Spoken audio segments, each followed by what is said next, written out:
What's up, guys? Thanks so much for clicking on the video. My name is Leah, and you're tapped into Oh, Have Y'all Seen? So, in this video, we're going to be talking about the OceanGate documentary. The name specifically is Titan, the OceanGate submersible disaster. It's one of Netflix's newest documentary, and it was actually very good. So, I want to talk about it. So, let's get into it.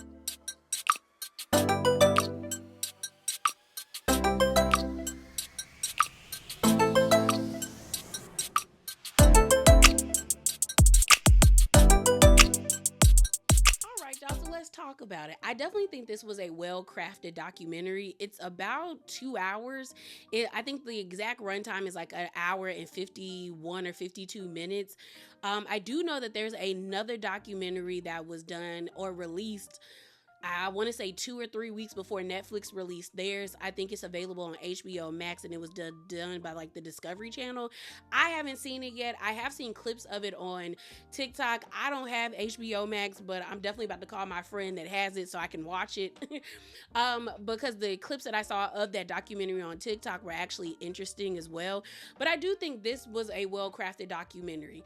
Like, I like the fact that they had people who were a part of OceanGate in the, like, pretty much kind of the beginning of it, all the way until before the disaster happened.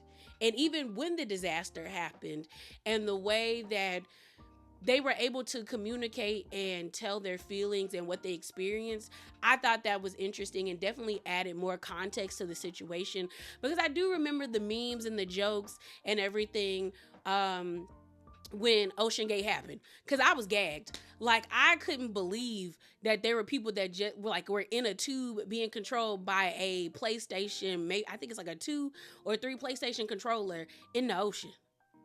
And then when it came out that they were bolting people into that thing, I said, oh, no, ma'am, I'm out. I'm out. And mind you, I think the ocean is beautiful. I know how to swim. I've been snorkeling. I've swam in the ocean.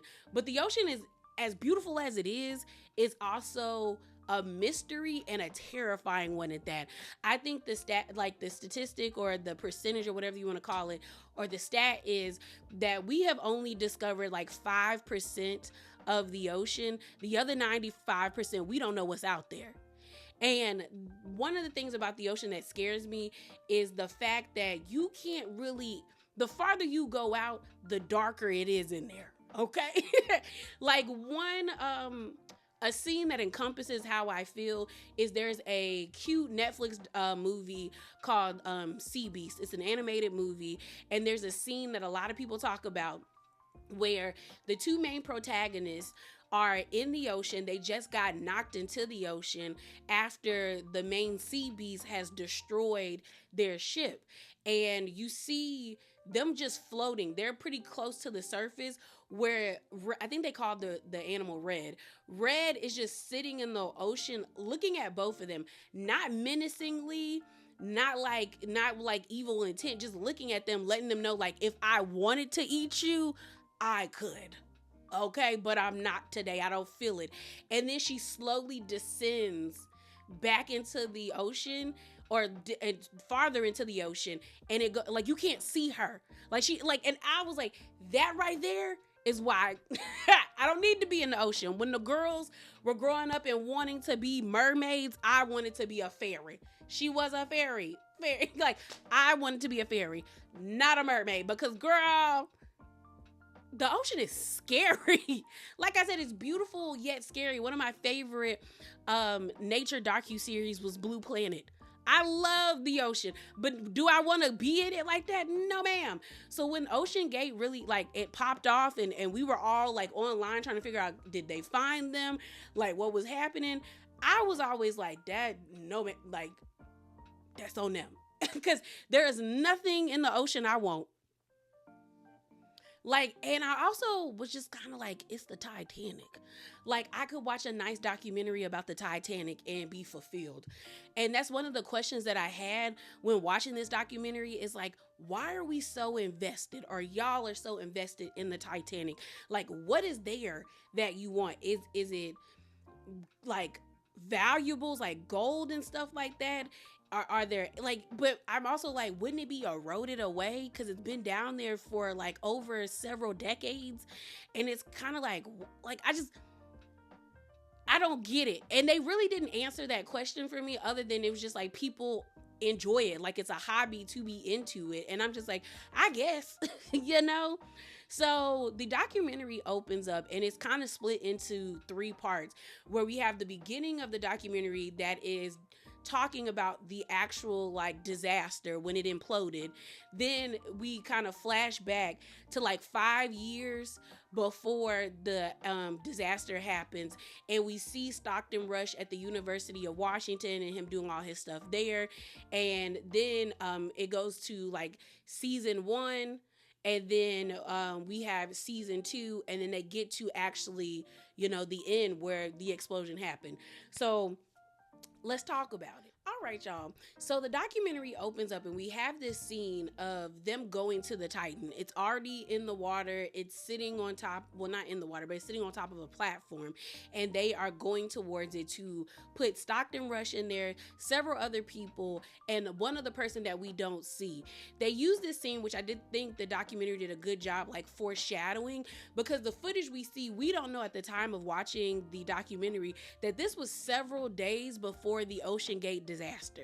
Okay, so we get introduced to I guess they called her the insider, Emily. Emily, we find out, was the assistant or the associate. I think it was associate to the OceanGate lead engineer.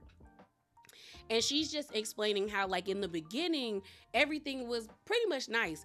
Like she was like, she felt like she was a part of something bigger, because like they were doing research or going to accomplish something that has never been accomplished before. Because where the Titanic is, most of the images of the Titanic that we have gotten are done by robots. The pressure in the depths that it's at would crush somebody, okay, like we saw.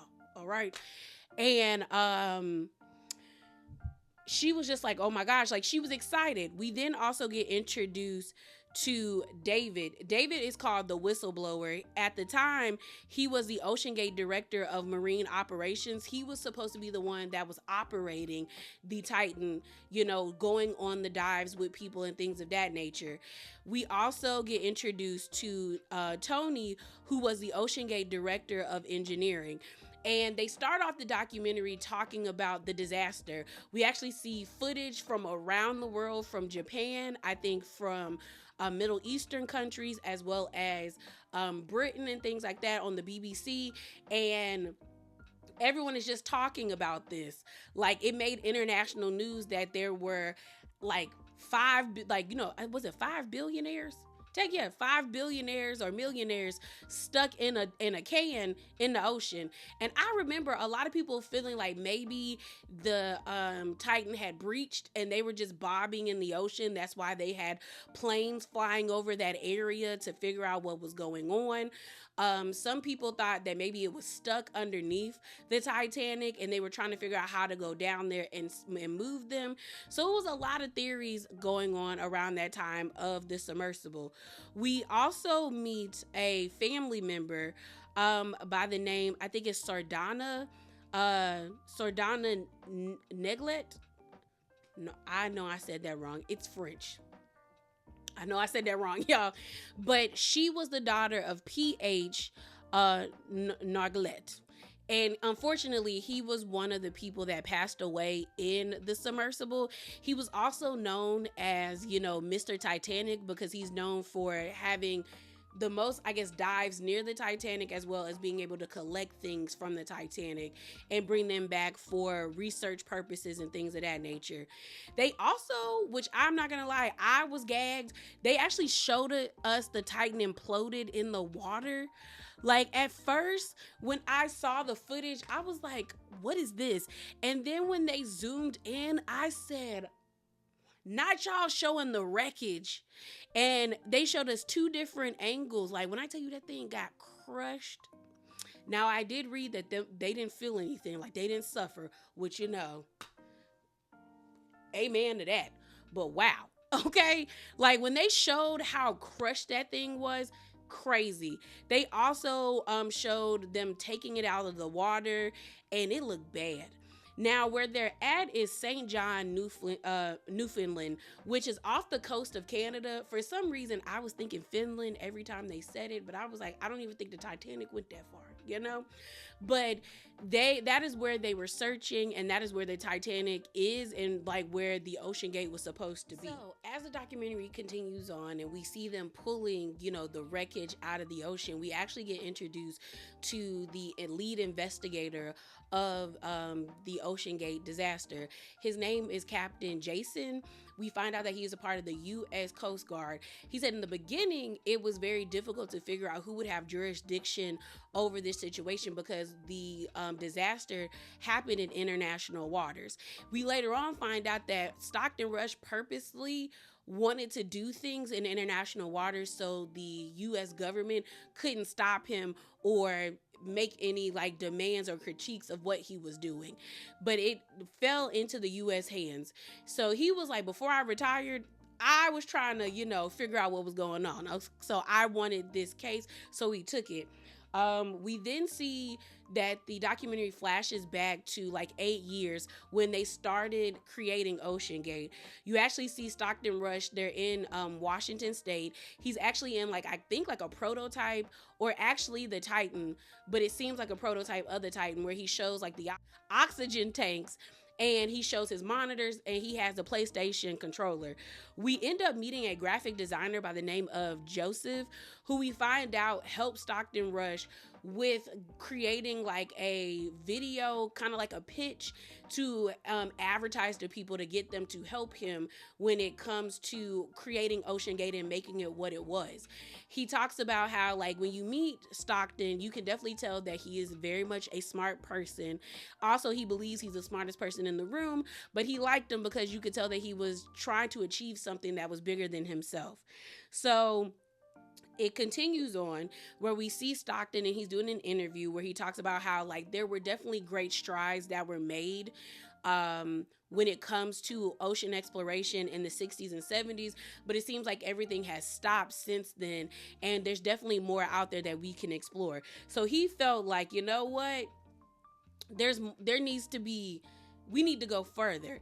But what's interesting is Joseph, the graphic or the video designer, he brings up how Stockton said accessibility is ownership. And he used the example of somebody can own an island, but if you have the means to get to the island, you pretty much own it if they don't have it. So when it comes to OceanGate, they were basically selling accessibility. No other submersible or anybody else on the planet was actually like selling tours to go down to the Titanic. So to me, it gave get rich scheme. It didn't really give that he wanted to further advance the science when it comes to the Titan, not the Titan, to the Titanic. It just gave very much like, I am a part of the 1% and I want to be bigger than that. So we need to find a way. And since I like the ocean, that's what we gonna do. That's what we're gonna do. We find out that he actually built a submarine and an airplane. And I guess to him that meant he could build a submersible. But hey, there's that. So we actually then meet an expert by the name. We get introduced to the expert. His name is Rob McCullen, and we find out that he was on Stockton Rush's team in the beginning. And he said in the beginning, it was about science, it was about exploration. But then by 2015, he was like, there was a big shift in why Stockton wanted to do what he did. And like I said, it gives get rich scheme. When Joseph said, Stockton said, if you have accessibility to things, you have ownership. It gives very much like, nobody really owns the Titanic, but we're gonna own it by us selling these tours to people who want to go down there. Especially when you consider how much they were charging to be a part of this experience. So the documentary continues, and we see how OceanGate came to be, or how the team came to be. We end up seeing Dave, who became a whistleblower, who is known for doing expeditions such as working submersibles. He becomes a part of the organization. We meet another lady by the name of Bonnie, who is an accountant, but she loves scuba diving and snorkeling. And her friend showed that they had like a job listing out, and she sent it to her and she joined, and she was excited. That's what I noticed, is that a lot of people were excited to be a part of OceanGate in the beginning.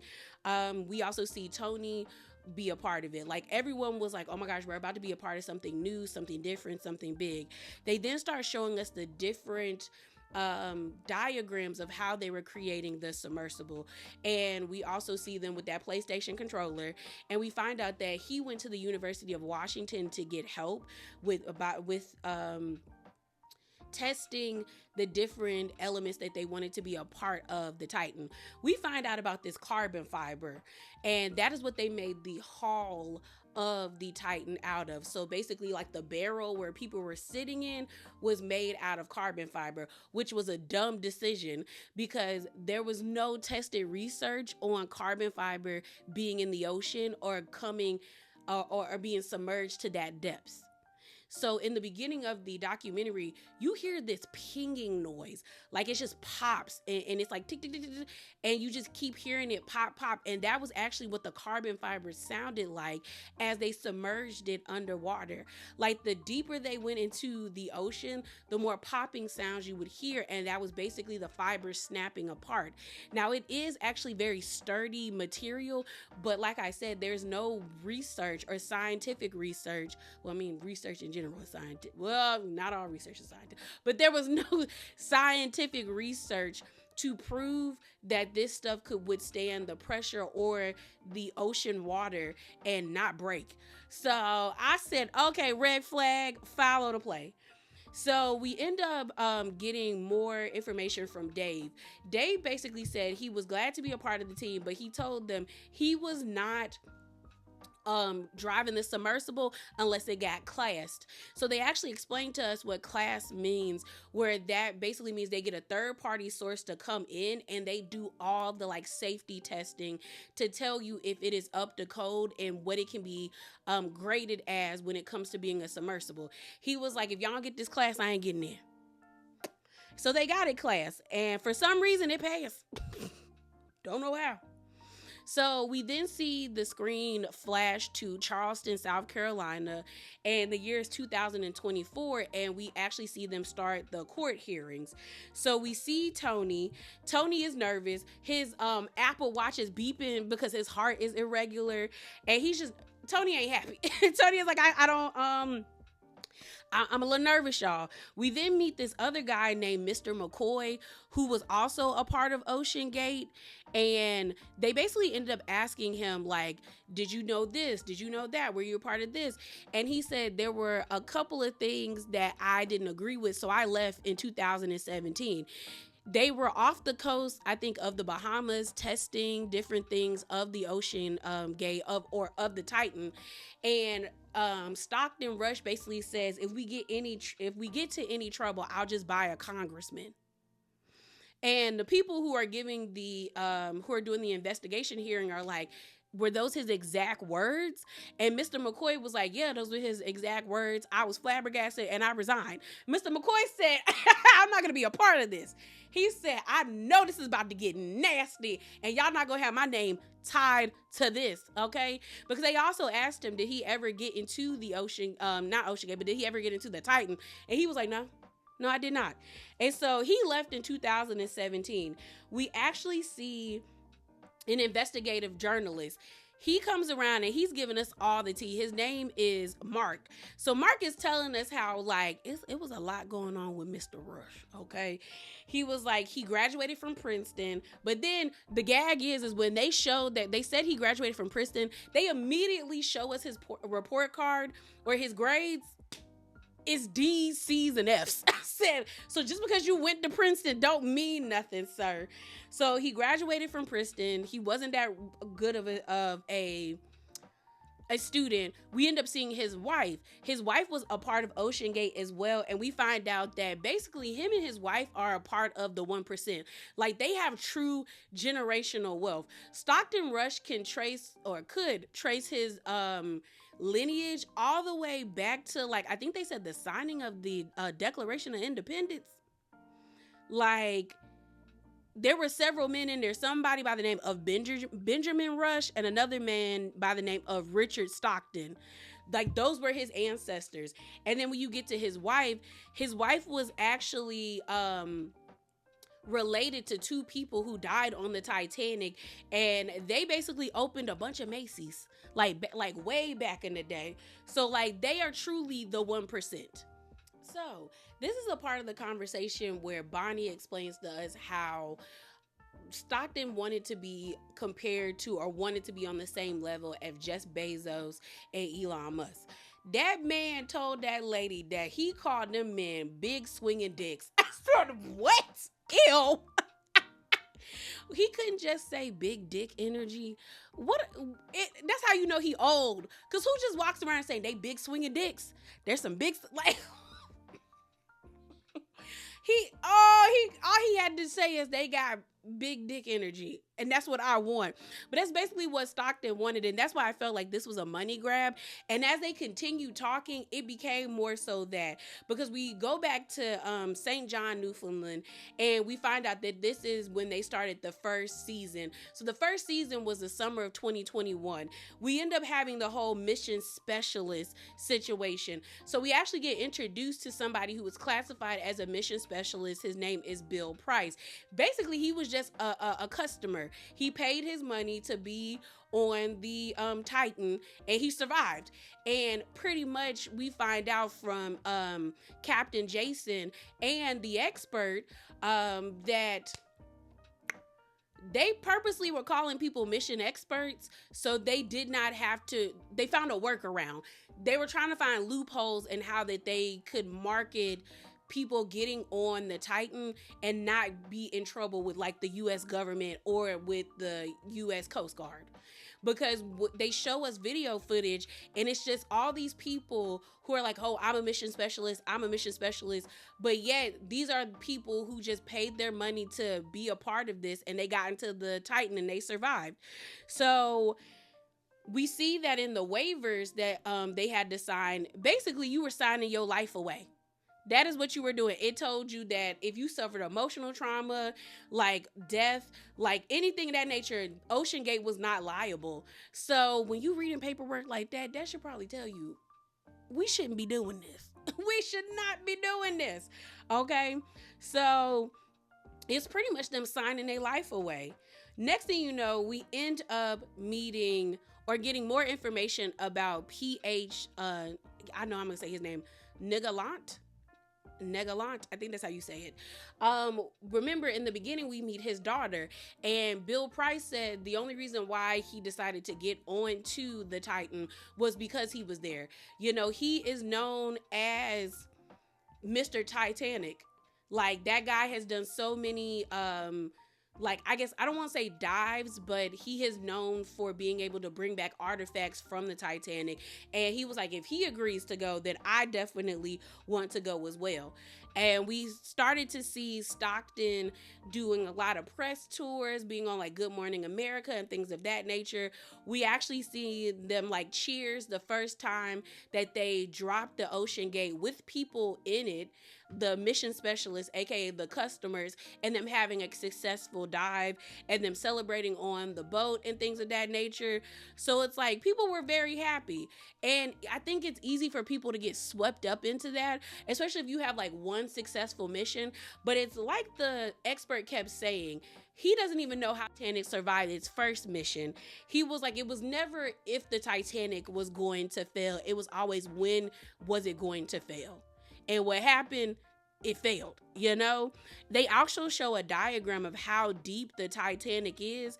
And baby, the Titanic is 4,000 meters under the water. And the testing point that they tried was a little bit away from it. And you got to have like guts and balls of steel to be doing something like that. To do things that have never been done before, you have to have an iron stomach, because I would be throwing up left and right. Like, they got really cool pictures of them being next to the bow of the Titanic and things of that nature. But I was like, your life is really worth that.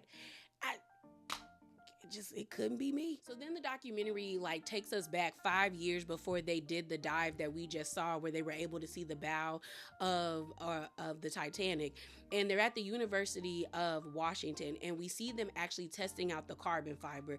Their goal is to be able to get the fibers to withstand 6,000 psi's, which is pressure, and which mimics the same amount of pressure of where the Titanic is, without popping. Like, every time you hear like a popping sound, that is the fiber breaking. And we find out that Boeing, the same Boeing that got planes flying out of the sky, just falling, they worked with them. Pretty much, we find out that Boeing had a location in the same area as Stockton's company, OceanGate. And so they started working with them. Mind you, Boeing did a full, I don't know if I would call it like an investigation, but they gave them the research that they have, where they were working on carbon fiber as well. And they even suggested that they not use carbon fiber. I'm like, the people who got planes flying at the sky right as we speak is like, this not a good idea. And that was back in like 2017 or 16. Are you kidding me? Are you kidding me? So we see him test prototype barrel, and then they put inside of the barrel these microphones to like listen and track how many like popping noises that they hear. Mind you, the popping noises is the carbon fiber breaking apart. And when it finally broke, because I think it only got to 4,000 psi's, it was so loud, so loud. Like, I was like, that's a lot of fun.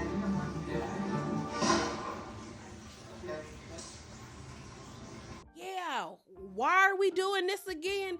And Stockton had an attitude. Like, he was really pissed that it wasn't working, or wasn't working as fast as he wanted it to go. And they were trying to really push how far that they could take it. Eventually, 3 months later, they got to 6,000 psi's, which is what they needed it to be for the Titan. But I was like, I don't know if them numbers is real. Okay, I don't know if them numbers is real, y'all. Now, a lot of people felt like Stockton was a smart guy. The issue is, he was an engineer, but he wasn't like an ocean engineer. He wasn't somebody who had years of building submersibles. So I'm not listening to you if you build bridges. And I'm trying to get a submarine. Like, that doesn't make sense to me. But because of him being that, a lot of people automatically just assumed he was smart. This really did show like how when you have money, you have status, and you have certain names attached to your name, people will allow you to do whatever. I think when people saw Princeton and engineered, they automatically assumed that, oh, he knows what he's talking about. Listening to the different and watching the different clips that they showed of Stockton, he very much was a smooth talker. He gave like car salesman. He gave somebody that had an answer for everything, which would have my radars kind of like, I don't know about you. Because granted, you do want to have an answer for everything where you're trying to sell something, but there's a certain way in which you answer those questions. And the way that he answered certain questions when being questioned by like reporters and interviewers gave very much like rehearsed answers, and I didn't really like that. Okay, so we go to 2016, and this is where things shift. So at this point in the documentary, I'm watching it like, when is somebody gonna speak up and say like, we probably shouldn't be doing this? Like, no one's saying anything, and I'm like, this is concerning. So here came my moment. Okay, so it's 2016. We are at the Andrea shipwreck. It's an old shipwreck. I If I can find where it's located, I'll put it on the screen, but they really didn't specify where the shipwreck was. And we have Dave, the whistleblower, or no, is it David? I think it's David. He's the whistleblower. He was the director at OceanGate, but he was the director of marine operations. He was supposed to be the person that drove the Titan. Like, that was his job. That is why he was hired, because he has done multiple expeditions in different submersibles. So he naturally would be the best person to do all of that.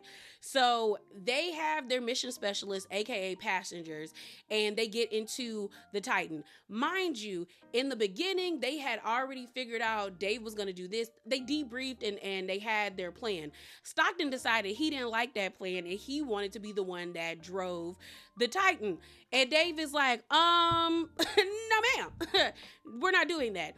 He was like, Stockton was actively like fighting him on not allowing him to be in the submersible when they went down to the wreckage. And he was like, no, you don't know what you're doing. I needs to be there, sir. And so eventually Stockton allowed him to get into the submersible, but he wasn't allowed to like controlling. David was just supposed to be there as like backup. So while they're in the submersible, Stockton gets too close to the wreckage, and that was what David had an issue with. He was like, the wreckage is old, it's deteriorating at a rapid rate, and you need to keep at least like several meters away from it in order to like view it properly, but also not cause any damage to the submersible or get anybody hurt. Stockton don't want to listen. They were 3 meters too close to the actual wreckage and got stuck underneath the bow of the boat. Whole time we have video footage of Dave telling Stockton, give me the controller. Give it to me.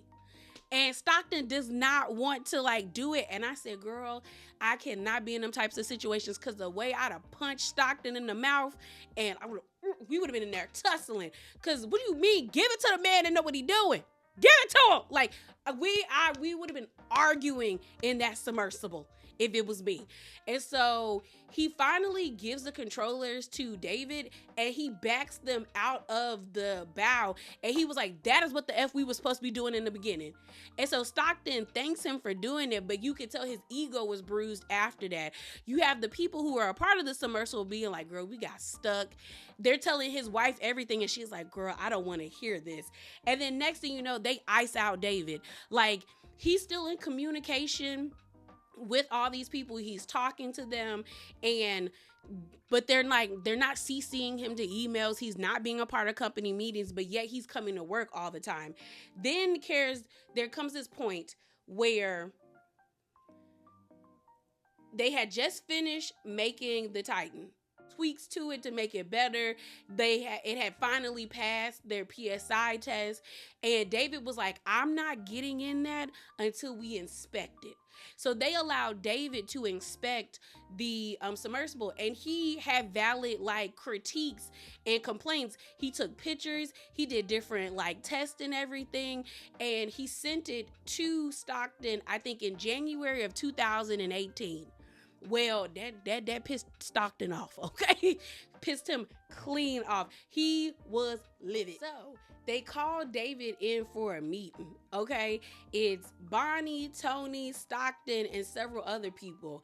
And David thought Stockton was nervous. Tony is like, nah, he was pissed off. Okay, he was pissed. Like, Tony said he has never seen him that angry.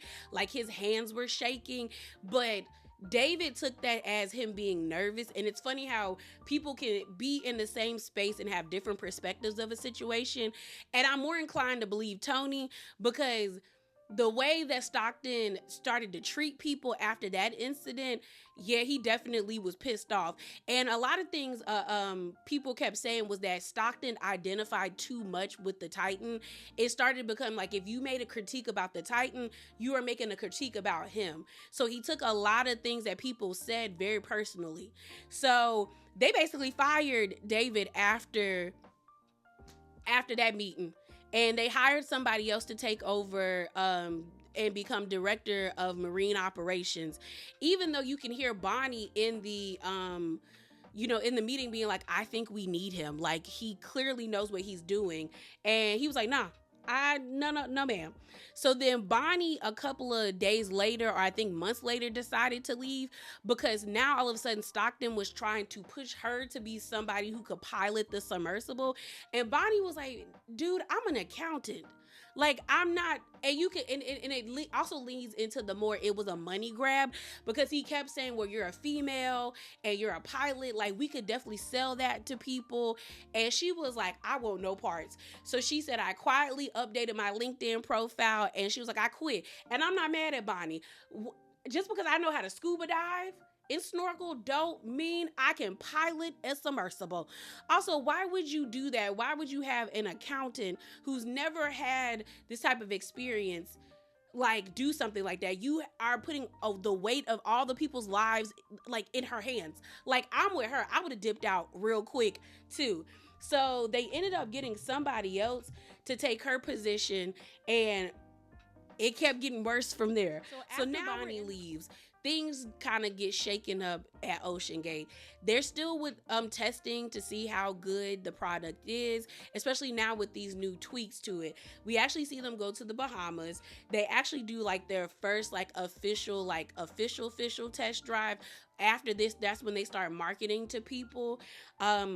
Stockton would do the dives by himself and then eventually allow people on.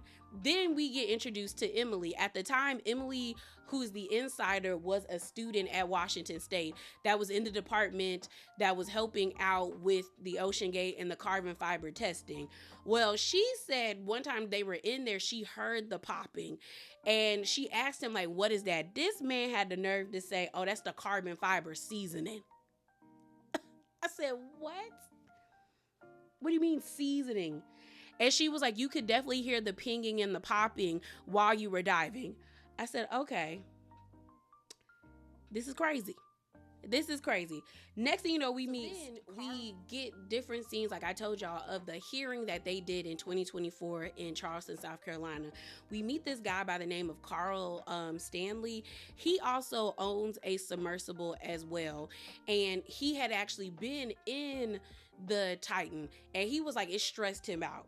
Like, he was like, he knew Stockton. He wanted to help him out. He actually rode in the Titan and he was like, yeah, it's a no-go for me. I was nervous and stressed the whole time while riding in it. So things take a turn where we start to see them like steady still testing the Titan, trying to figure out, like, is it still suitable to start putting people in it? Because remember, we're still in season 1. Well, one time they actually were looking at the hull of the Titan where the carbon fiber was, and somebody found a crack. Someone noticed the crack and they weren't able to do dives that day. When they actually got back to land and they examined it, the crack was so deep that it was like, we have to redo all of this. Stockton didn't want to do that. Stockton decided, we're going to make it do what it do and we're going to figure it out. We're going to figure it out, because he was also losing money as he was doing this experiment, because that's basically what it was an experiment. Him and Tony ended up clashing as well. And remember, Tony was the director of engineering. Stockton basically took him to a breakup dinner or a firing dinner where they went to dinner, and he was like, someone in the submersible told me you should have known that crack was there. Tony says, I told you the crack was there, but you didn't care. And so Stockton basically told Tony, well, we have to get rid of one of us and it ain't gonna be me. And so he was like, I got fired that day. So it's like he knew about the issues with the Titan. He just didn't care, because ultimately his goal was to get people in it, to make money off of it, and become one of those big dick swinging men. Ew. Okay. So we then have a lawsuit. So David, like I said, was the whistleblower. He decides to bring up a lawsuit against Stockton. And that's where you started to realize how nasty and mean he was, because Stockton was like they were trying to bleed David dry. Because David was really like raising concerns about, like, no one should be riding in this thing. They were trying to call his citizenship into question. They were really trying to get rid of David. And it came to a point where David had to give up the case because he was losing a bunch of money. We then go back to Emily, and she says she got a not a pay increase. She got a job increase, like a lateral position where they started teaching her how to maneuver and move the Titan in the water. And he said the same thing that he said to Bonnie. Oh, this would be great, like especially for marketing. We could definitely use you to sell this to people, like a young, beautiful girl. This is wonderful. But she wouldn't feel comfortable doing it. She definitely didn't feel comfortable. She actually admitted the only reason why she stayed with the company is it was the only job she had during COVID, and she saw a bunch of her friends losing their jobs, and she was like, well, let me hold on to this one because I don't know if I ever have a job coming any sooner. So next thing you know, we find out that the Titan failed when they did another test at 3,000 meters. And remember, the Titanic is a lot deeper than that. So they decided to like remodel the Titan, but they didn't do a good job at it. You could definitely tell that it gave that they were cutting corners. So we then end up meeting a reporter by the name of David Puja. David is a CBS Sunday morning reporter, and I've seen him a lot. I just didn't know that was his last name. I just starts to talk about how he decided to interview Stockton around the summer of 2022. This was second season, and he said there were a lot of issues and things that didn't make sense to him, where he was like they had only did 5 explorations, but technically during the summer they were supposed to do 25. So he was like, you were supposed to, and each exploration or each excursion was like a 9-day trip. So he was like, why aren't y'all meeting your quota of how many times y'all are supposed to be diving? So he was like, that's a problem. He said when he got into the submersible, he thought everything would be fine because he was like, why would you invite somebody that is on a notable platform, a national platform like CBS, in order to, be reported on, and your like machine doesn't work, the submersible doesn't work. So he was like, I really at the time didn't have any fear. He did say that he thought that some of their rules were weird. He was like, it kind of gave cult a little bit. It was like cultish behavior on that ship, and people who worked in OceanGate, like nobody really went against Stockton Rush.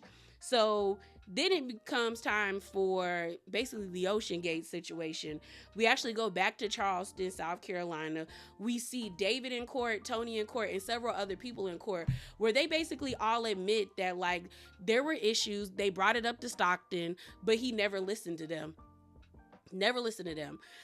We then get introduced to the first scene of the documentary, where we see the Titan on the plank bobbing and weaving in the water, and we see a boat go up to it, and Stockton's in there, several other people, and then we meet a YouTuber by the name of Jake. He goes by Jake, but he also calls himself like a treasure hunter, and he gets emotional talking about his time with OceanGate because he was like, I think he had like survivor's remorse or survivor's guilt, because he was on the OceanGate several days before what happened. And he was like, it was wet in there. My socks were wet. He was like, nothing really worked in there. And that could have been me. And then that's basically how they end the documentary, where we see, like David, the whistleblower, said that ultimately Stockton wanted to be famous, and he is. It just sucks he had to lose his life in order for that to happen. And basically, his ego was the death of him. And honestly, that's what I took away from the documentary. That when you have money, you practically can do whatever you want, and you feel no need to listen to others who are way more qualified than you. The ego will be the death of you. Don't associate yourself too much with your art or things that you make, because when people give you valid critiques, you take it as an attack, and then you end up losing your life. But yeah, y'all, that is it. That is all. As always, remember to be bravely authentic. Definitely hop down in them comments below and subscribe. And definitely share your thoughts with me down below. And I'm out, y'all. Deuces.